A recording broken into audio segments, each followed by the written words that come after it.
Masasabi kayang swerte ka o malas sa kapalarang naghihintay? Paano kung ikakasal ka na sa pinakamayaman na tao? Bossy, moody, Casanova, and etc. And take note, hindi mo alam na super yaman pala niya. At pagkatapos ng kasal nyo, bigla ka nalang umalis at naglahong parang bula. OMG, what happened next? Part 1. Bernard Addison and Clara Alexandra Love Story. Flashback. Clara, bilisan mo na at late ka na sa iyong trabaho. Sigaw sa akin ng kaibigan ko. Okay, wait lang Jen, pababa na ako. Natataranta ko namang sambit dito. Hello, by the way, ako nga pala si Clara Alexandra at si Madison Addy naman ang best friend ko. Simula nang tumakas ako pagkatapos ng kasal ko, siya nang nakasama ko sa buhay. It's been 2 years simula nang mangyari yon. At ngayon nga ay nakagraduate na din ako ng kolehiyo. 3 buwan na rin ako nagtatrabaho. Okay lang naman ang naging buhay ko. Kahit minsan naiisip ko ang family ko at ang isa pang best friend ko. Kumusta na kaya sila? Miss na siguro nila ako. Dahil ako, miss ko na talaga sila ng sobra-sobra. Sigurado ako na nag-worry na sa akin ng mga yon. Pati na ang best friend ko. Hindi niya din naman kasi alam kung ano ang nangyari sa akin. Dahil hindi ko naman nasabi sa kanya na kasal na ako. Kasi naman biglaan ang pagpapakasal ko. And I'm sure galit na galit sa akin ngayon ang asawa ko. Kaya nga nag-disguise ako bilang isang nerd para walang makakilala sa akin. Bukod kay Jen na best friend ko. Dahil ang akala nila ay nasa ibang bansa ako. Flashback. I announce you husband and wife. You may now kiss the bride. Malakas na sambit ng padre na ikinapula ng mukha ko. Hindi sa pag-announce niya ng mag-asawa na kami, kung hindi sa sinabi niyang you may now kiss the bride. Shete, goodbye first kiss ko na. What is this feeling? Kinakabahan ako. Parang sira kong bulong. First kiss ko kaya to? At hindi pa memorable dahil hindi ko kilala tong napangasawa ko. Hindi ko na malaya na nakatingin na siya. Wow, bakit ang hot? Ang gwapo niya. Makalaglag panty. Ano ba dapat ang gawin ko? Pipikit ba ako? Muli kong bulong. Oo, pumikit ka. And he gave me a sarcastic smile na hindi gagawa ng maganda. Kainis, kinakabahan ako. Paano ko nalaman? Simple lang. Nagulat pa ako nang bigla pa itong bumulong sa akin. Naramdaman ko rin na malapit lang ang kanyang bibig sa mukha ko dahil ramdam kong mainit na hangin na nagmula sa kanyang bibig na tumatama malapit sa pisngi ko. Nakaramdam tuloy ako ng kilabot sa ginawa niyang yon. At manakanak ang pag-alo ng puson ko sa hindi malamang dahilan. Because you say it, honey. He said. What? And before I knew it, he kissed me on my lips. Napapikit pa ako nang maramdaman ko ang basa niyang labi na kumilos upang sakupin ng tuluyan ng bibig ko. Maya-maya pa naramdaman ko na lang na hindi na pala nakalapat ang labi niya sa labi ko na nakabuka. Dahan-dahan ko namang idinilat ang mga mata ko para lang magulat sapagkat nakatitig na lang pala ito sa akin habang nakangisi. Na lalong ikinapula ng mukha ko. Shete, kakahiya ka Clara. Oh, I like to kiss you again and again. But not now, honey. Sabay bulong niya na ikinapagwala ng maraming paru-paro sa tiyan ko. Maybe on our honeymoon, honey. And he gave me a playful smile that make my face turn to red. Oh my gosh, kakahiya. At ano daw? Honeymoon? Clara, POV. Nandito na kami ngayon sa reception ng aming kasal at kanina pa nangangawit ang pangako dahil sa fake na ngiting ipinapakita ko sa mga bisitang dumalo sa aming pag-iisang dibdib. Ako lang kasing mag-isang nag-e-entertain ng aming bisita dahil yung magaling na asawa ko, talagang asawa, ay lumabas saglit dahil may biglaan itong tawag at napaka-importante po ng tawag niya. Kaya nagawa niya akong iwanang mag-isa dito sa mga bisita niyang iilang piraso. Kaya ako, lonely ang peg. At speaking of my best friend, nasa na kaya yun? Tingin dito, tingin doon. Bulaga, biglang sulpot niya sa harapan ko. Ay, best naman, huwag ka namang nagugulat. Mamaya niyan atakihin pa ako sa puso. Wala pa akong karanasan, no? Sambit ko sa kanya na ikinatawa niya ng malakas at agad namang ikinangiwi ko. Best, anong connect nun? Ang dami kong tawa, best. Wika niya sa akin na ikinangiwi na lamang ng mukha ko. Halata nga, best. Best, yung plano natin, ayos na bang lahat? Malapit na itong matapos. Pabulong kong sambit sa kanya. Ayos na best, lahat. Pero best, tutuloy ka pa ba? Tanong niya na ikinakunot naman ang noo ko. Of course naman, Bes. Bakit? Aatras ka na ba, Bes? Balik kong tanong sa kanya. Nakakunot na rin ang noo ko dahil sa mga tanong niya sa akin. Hindi naman. Akala ko kasi nagbago na ang isip mo. You know, ang hot at ang gwapo kaya ng asawa mo. Makalaglag panty at matres. Natatawa niyang sabi. At tila bata pang kinikilig. Ewan ko sa'yo, Bes. Likod lang naman nakita ko, gwapo na. Basta mamaya be ready. Kita na lang tayo sa bahay niyo. I said again. Okay, Bes. Sige, una na muna ako sa'yo doon. Baka may makakilalang tao sa akin dito at mapaghinalaan pa tayo na may binabalak. And speaking of your asawa, sayang hindi ko man lang siya nakita. Pero in fairness, ang nice ng likod niya, Bes. Bulong niya pa sa akin. Bago ako binigyan ng isang matunog na halik sa pisngi ko bilang pamamaalam. Likod na nga lang, kinikilig pa. Okay, Bes. And thank you. Sabay hug ko sa kanya. Huwag ka munang mag-thank you. Mamaya na kapag success na ang plano natin, okay? Pabush! See you na lang later. Sabat pa niya bago tumalikod at umalis. Kung tatanungin niyo ako kung bakit ko ito gagawin, simple lang. Kasi arranged marriage lang itong kasal namin. At ngayon ko lang din na-meet ang asawa ko. Astig no? Buti na lang gwapo. Dahil kung hindi baka sa altar pa lang kami, tinakasan ko na ito. Ayan, pinuri ko na. Hindi na rin ako talo. Ang ganda ko kaya. Ay, ang hangin ko naman. But seriously, baka siya pa ngang talo sa akin. Kasi super hot niya talaga. OMG. Did I say hot? Sa bagay pinupuri ko lang naman. Hindi ako attracted sa kanya, no? Etchos, bakit ka guilty? Hindi nga ako guilty. Bakit ka naman guilty, honey? Bulong ng isang baritonong tinig buhat sa likuran ko. Bahagya pa ako napaigtad nang maramdaman kong init ng hininga nito na tumatama sa leeg ko. Oh my gosh, tanging naibulalas ko na lang nang maramdaman ko na bahagyang nadampi ang basang labi nito sa leeg ko na naghatid ng libu-libong kuryente sa katawan ko. Wala, never mind. Biglang bawi kong sagot dito. Okay, let's go to meet our other visitors. At sabay bulong nito sa tapat ng tenga ko na nakapagpatindig ng balahibo ko sa buong katawan ko. And by the way, don't run to our marriage, honey. Because you don't know what I'm going to do with you if you do that, right? And I froze when he said again, because you are mine. Heart, body, and soul. Understand? Mapang-angking bulong niya pa sa akin na halos ikinatumba ko dahil sa biglang panginginig ng dalawang tuhod ko. Nandito na kami ngayon sa kondo niya. Nakapagbihis na din ako. Hanggang ngayon kinakabahan pa din ako sa gagawin ko. Hindi ko alam kung paano ako makakatakas dito nang hindi niya ako napapansin. Sa sobrang pag-iisip ko, hindi ko na namalayan pa na isang dangkal na lang palang layo ng mukha ko sa kanya. Nagulat na lang ako nang bigla itong nagsalita. Thinking of me, honey? Don't worry, mamaya matitikman mo din ako. But for now, may aasikasuhin lang akong importante. Nashock na lang ako sa mga pinagsasabi niya. Ni hindi ko nga nagawa pang kumontra dahil bigla na lang kasi siyang nawala sa harapan ko. Dali-dali naman akong sumilip sa kanyang nilabasan kung nakaalis na ba siyang talaga. After 20 minutes ng paghihintay ko, ay umalis na din ako ng kanyang kondo nang wala man lang nakakaalam. End of flashback. Uy Bes, nagda-daydreaming ka na naman dyan. Iniisip mo na naman siya. Hiyaw sa akin ni Bes. Hindi no, bakit ko naman iisipin yun? Surname nga niya hindi ko alam eh. Name lang niyang alam ko, Bes. Pagkakaila kong sabi sa kanya. OMG! Matinis niyang sigaw at halos magmukha na itong kwago dahil sa sinabi ko. Sa hindi ako nakikinig nung sinasabing pangalan niya eh. Anong magagawa ko? Kinasal ka, Bes, nang hindi mo man lang inalam ang buong pangalan nung napangasawa mo? And take note, 2 years na kayong kasal. Hindi pa rin makapaniwalang bulalas niya. Naman, Best eh. Ako na nga ang mali. Kita mo naman hanggang ngayon nagigilty pa rin ako. Best, paano kapag nalaman niya na nandito lang pala ako sa Manila? Ano kayang gagawin niya kung sakaling magkita ang landas namin? Medyo kinakabahan kong anas. Ewan ko, Best. Pero hindi habang panahon magtatago ka sa kanya. And speaking of pasok, hindi ka ba papasok? 7 AM na kaya, tapos 8:30 AM ang pasok mo. Hindi ka pa gumagayak. Natatawang anito na ikinataranta ko. OMG, Best, bakit ngayon mo lang sinabi? Wika ako bago tumalikod at nagmamadaling nagpunta na ng banyo upang maligo. After 30 minutes, bilis kong gumayak no.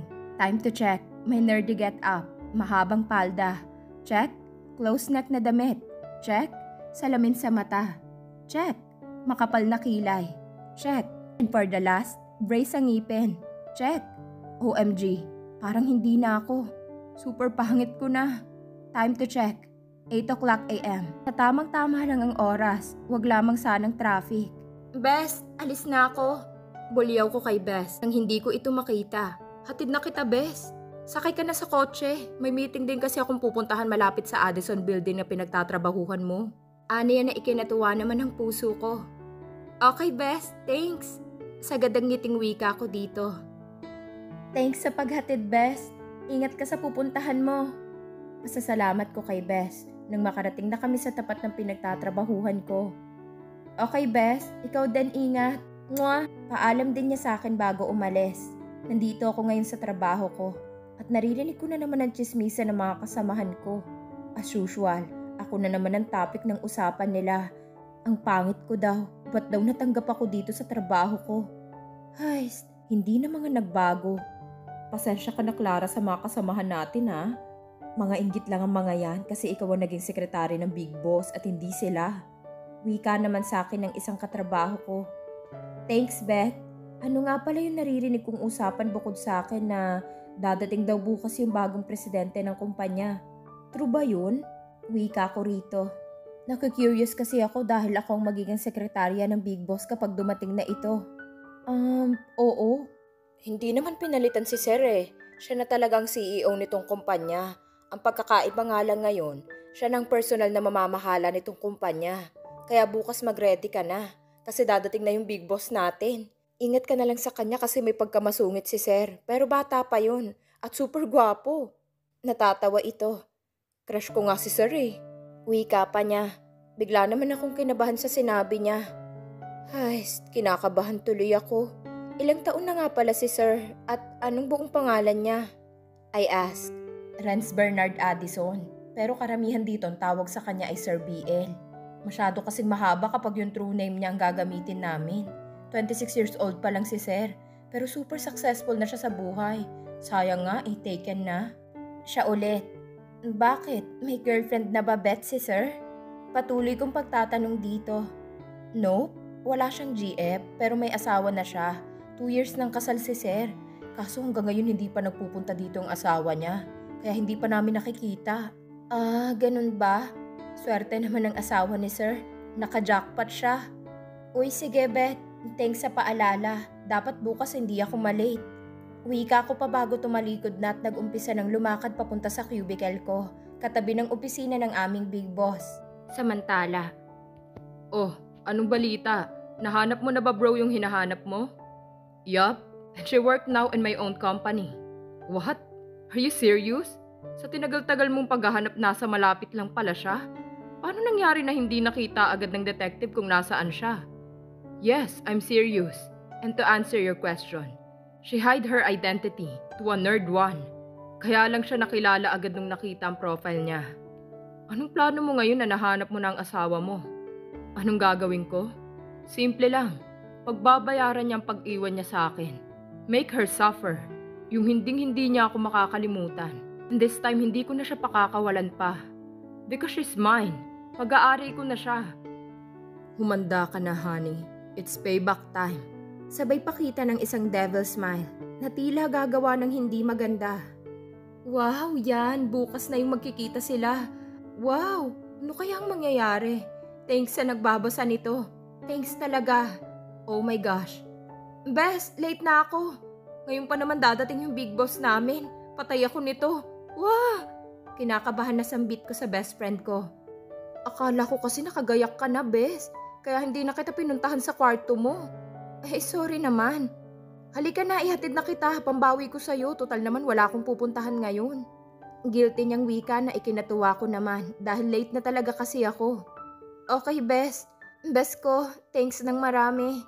Sabay sakay ko na sa kanyang kotse. After ilang minutes, sa wakas nakarating na din kami. Bes, thanks sa paghatid. Dami ko ng utang sa'yo. Pasasalamat ko dito. Wala yun, Bes.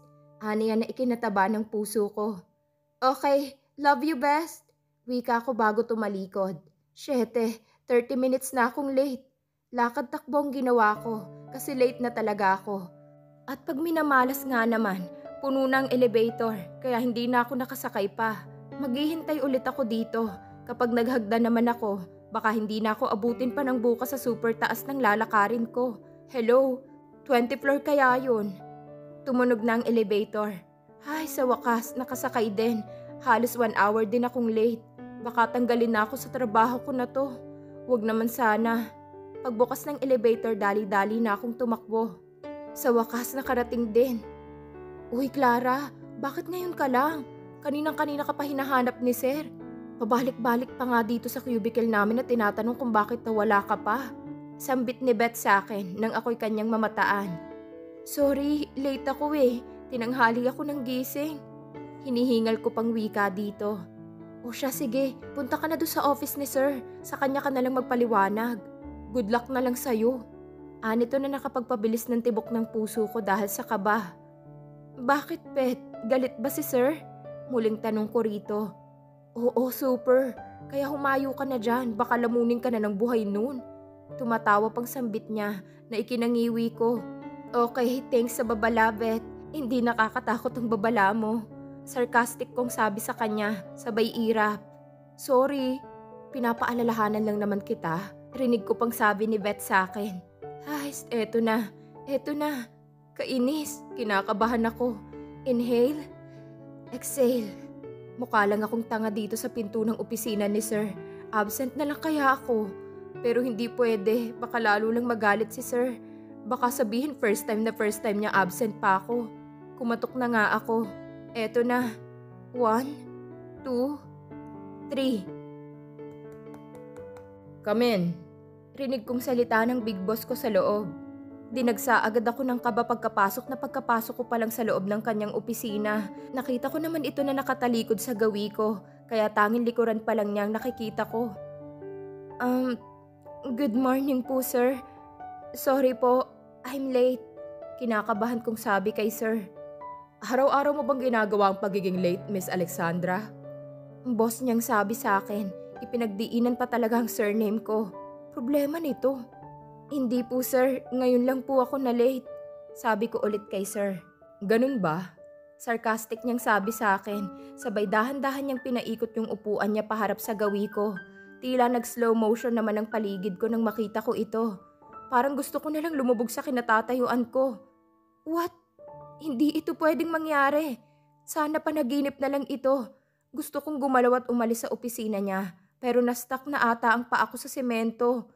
Ang taong nasa harap ko ngayon ay walang iba kung hindi ang asawa ko na tinakasan ko. At ang full name niya ay Renz Bernard Addison. Isa sa pinakamayaman na tao sa buong bansa. OMG, anong gagawin ko? Please help me. Oh, Miss Alexandra. Bakit bigla kang natameme? Sarcastic niyang sabi.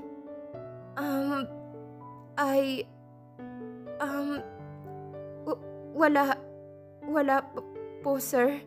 Utal-utal kong sambit dito. Pinagpapawisan na din ako ng malamig dahil sa takot sa kaharap ko. Talaga lang ha? Hindi mo na ba natatandaan ang mukha kong ito, Miss Alexandra? Mabagsik niyang asik sa akin. Hindi po sir. Ngayon ko lang po kita nakita. Ang alam ko lang po yung pangalan niyo po, sir. Are you sure, Miss Alexandra?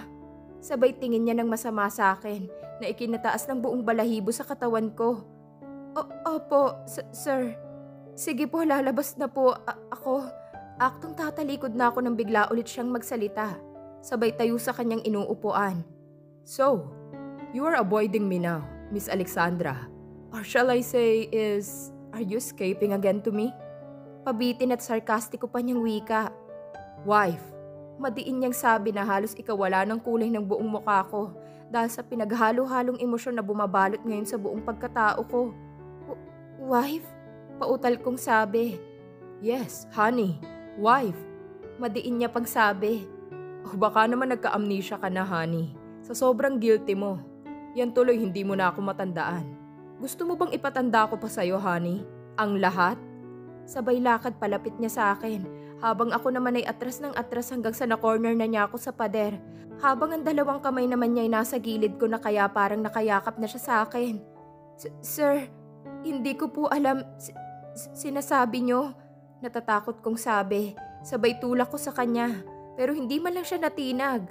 At mas lalo pa niyang idiniin ang katawan niya sa akin, na halos isang dangkal na lang ang layo ng mukha niya sa akin. Oh? So nagmamatigas ka pa ngayon, honey? Sa tingin mo ba hindi kita makikilala sa ayos mo na yan, ha? Pagigil niyang sabi sa akin, sabay hawak ng mahigpit sa balikat ko.